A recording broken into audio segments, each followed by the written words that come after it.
এবার নাকি যারা বিদেশে তারাও ভোট দিতে পারবো। তাই নাকি? বিদেশে বসে দেশের ভোট কেমনে দিবে? এইটাও সম্ভব। শোনেন শোনেন প্রবাসীগণ, শোনেন দিয়া মন, পোস্টাল ভোটের কথায় এখন করিব বর্ণন।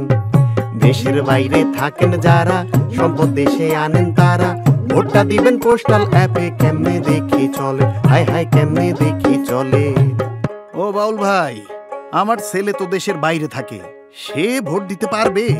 প্রবাসেতে থাকেন যারা, কন্যা পুত্র স্বজন, ভোটটা সহজ করার জন্যই এত আয়োজন। আপনার স্মার্টফোনের প্লে স্টোর বা অ্যাপ স্টোরে গিয়ে পোস্টাল ভোট বিডি লিখে অ্যাপটি ডাউনলোড করতে হবে। অ্যাপ খুলে রেজিস্ট্রেশন বাটন চাপুন। আপনি যে দেশে বর্তমানে অবস্থান করছেন তালিকা থেকে সেই দেশটি বেছে নিন। অবস্থানরত দেশে ব্যবহারকৃত নিজের মোবাইল নাম্বার উল্লেখ করতে হবে। নির্ধারিত জায়গায় নাম্বারটি টাইপ করুন। কিছুক্ষণ অপেক্ষা করলে উক্ত নাম্বারে একটি ওটিপি আসবে, সেটি দিয়ে নম্বরটি ভেরিফাই করুন। সবশেষে একটি পাসওয়ার্ড সেট করুন।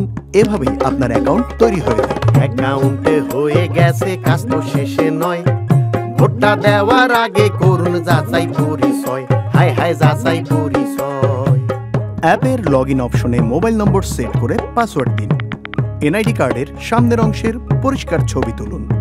পর্যাপ্ত আলো আছে এমন জায়গায় দাঁড়িয়ে মোবাইল অ্যাপের নির্দেশনা অনুযায়ী লাইভলিনেস চেক করে সেলফি তুলুন। মনে রাখতে হবে, এ সময় মুখে মাস্ক, চোখে চশমা বা মাথায় টুপি রাখবেন না। পাসপোর্টের প্রয়োজনীয় তথ্য দিন, না থাকলে চেকবক্স টিক করুন। যে ঠিকানায় ব্যালট পেতে চান তার পূর্ণ ঠিকানা সাবধানে পূরণ করুন। ভুল ঠিকানা দিলে ব্যালট হাতে পাবেন না। সকল তথ্য সঠিক দিলেই কেবল নিবন্ধন সম্পন্ন হবে। যদি নিবন্ধন কোনো কারণে সম্পূর্ণ না হয় তাহলে কি হবে?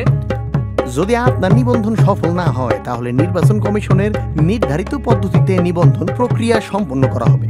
যদি কোনো প্রকার ত্রুটি কিংবা ভুল ইনফরমেশন পাওয়া যায় তাহলে নিবন্ধনটি বাতিল করা হবে। সবাই পাবে ভোটের সুযোগ, বাইরে কিংবা ঘরে, চলেন দেখি কি হয় এইবার নিবন্ধনের পরে, হাই হাই নিবন্ধনের পরে। নির্বাচন কমিশন থেকে বাংলাদেশ ডাক বিভাগের মাধ্যমে আপনার ঠিকানায় একটি পোস্টাল প্যাকেট আসবে। প্যাকেটের ভেতরে থাকবে একটি বড় সাদা খাম, রিটার্নিং অফিসারের ঠিকানা লেখা বড় হলুদ খাম, ব্যালট পেপারের ছোট সাদা খাম, আপনার মূল ব্যালট পেপার। মূল ব্যালট পেপারে শুধু প্রতীক থাকবে, প্রার্থীর ছবি থাকবে না। আরও থাকবে একটি নির্দেশিকা, যার পেছনে থাকবে ঘোষণাপত্র। আরো শোনেন প্রবাসীরা, শোনেন দিয়া মন, ভোটের আগে লাগবে অ্যাপে ভেরিফিকেশন। ব্যালট পাওয়ার পর আবার অ্যাপে লগ ইন করুন।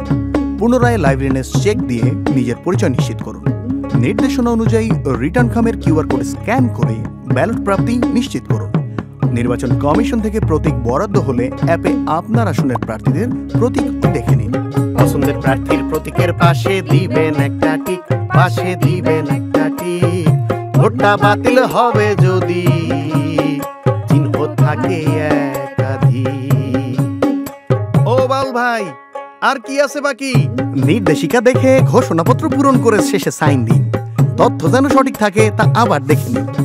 ব্যালট পেপারে টিক অথবা ক্রস চিহ্ন দেওয়ার পর ব্যালট পেপারটি সাদা ছোট ব্যালট খামে ভরে বন্ধ করে দিন। এরপর ঘোষণাপত্র পূরণ করে ব্যালট খাম সহ বড় হলুদ খামে ঢুকিয়ে খাম বন্ধ করুন। যত দ্রুত সম্ভব নিকটস্থ পোস্ট অফিস অথবা পোস্ট বক্সে জমা দিন। শোনেন শোনেন প্রবাসীরা, সকল কথা শেষে আপনার ভোটে জিতবে দেশ, থাকবো মিলে মিশে। এইবার কিন্তু ভোট দিতে পারবা বাবা। নির্বাচনে নির্বাচনীটা কেমন প্রহসন, ত্রয়োদশ নির্বাচনে এইসব সুযোগ নাই। দেশের বাইরে থাইকা আমরা দেশের জন্য লড়াই করি, আমার ভোটটাও এইবার তোমরা গুইনা রাইখো ভাই, তোমরা গুইনা রাইখো ভাই। ব্যবহার করুন অফিসিয়াল লিংক অথবা অ্যাপ। কোড অথবা পাসওয়ার্ড কারোর সাথে শেয়ার করবেন না। ব্যালট পেপারে একটি মাত্র টিক বা ক্রস চিহ্ন দিতে হবে। আপনার ভোটের গোপনীয়তা বজায় রাখুন, কারোর সাথে শেয়ার করবেন না। মনে রাখবেন, ভোটের গোপনীয়তা ভঙ্গে আইনানুগ ব্যবস্থা সহ এনআইডি ব্লক করা হতে পারে।